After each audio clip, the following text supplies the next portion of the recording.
Hi friends, welcome to my channel. I am Manas. आज आम पढ़ा करना शिक्षण अभिवृद्धि कार्यक्रम ओडिया कौन कार्यपद 8। ओके, विषय हो कौन ना कहबी कथाटी। ओके, जो चैनल ना था चैनल गोटे सब्सक्राइब करूँ आ बेल आइकन ऑल सिलेक्ट कर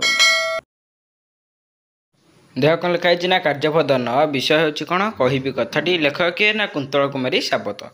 शिक्षण कार्य एक कौन देती ना आस कविताटी पढ़ा कौन देती। जननी मोहर सरगठु बड़ तापरी किए हेब अबुजा मुहेल कहूए सी जह्न आनी हाते देव। गाँ दांडे फेरी घर को फेरिले धूली झाड़ी झुड़ी देव। तापर कौन देती देखिए देखा कौन देती ना अझट होइले आखि लुह सब पणतर पोछि देव। आज जाए जेते देखिले आमे जननी परिके हेब। अली अरदली राग रस सबू तापरी किए सहिब। खरा बरसा को डर नहीं आम अछिता पणत छाई। मनटी ताहार कोमल सरल पातर अंतर नहीं। तापर देखिए कौन शिक्षण कार्य 2 कौन देती। शिक्षण कार्य 2 कौन देती ना पूर्व पृष्ठ दी जाता कविताटी को पढ़ी निम्नलिखित प्रश्न गुड़िक उत्तर लिख। कह देती कौन ना किए सरगठु बड़ बोली यही कवितार कहुई। लिखे कौन ना लिख जननी को यही कवितार सरगठु बड़ बोली कहुई। कह देती कौन ना जननी कौन सब सही थाए। लिख जननी संतान राग रस और अली अरदली सबू सही थाए। तार ग देती कौन ना गाँ दांडू खेली घर उपड़े किए धूली झाड़ी जोड़ी दिए।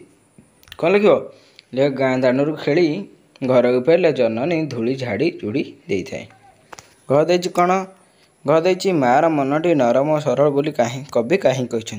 कारण माँ सब मार मन सब संतान प्रति स्नेह ममता भरी रही है एवं से संसार भल मंद कौन कूट कपट प्रति ध्यान न दे संतान शुभ चिंता करें। ओके, वहाँ कौन देती माँ क्यों कार्य पातर अंतर नीति नथिबा सूचाई थाए।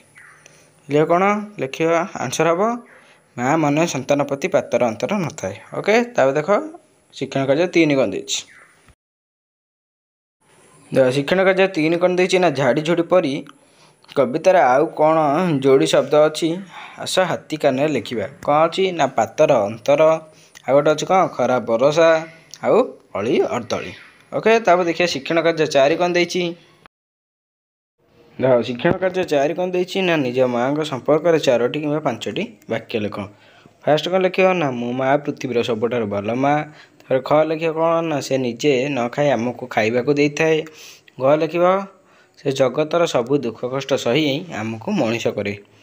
तापर घ लिख कौन घ लिख देह असुस्थ हेले से आम पाखे जगी रहे।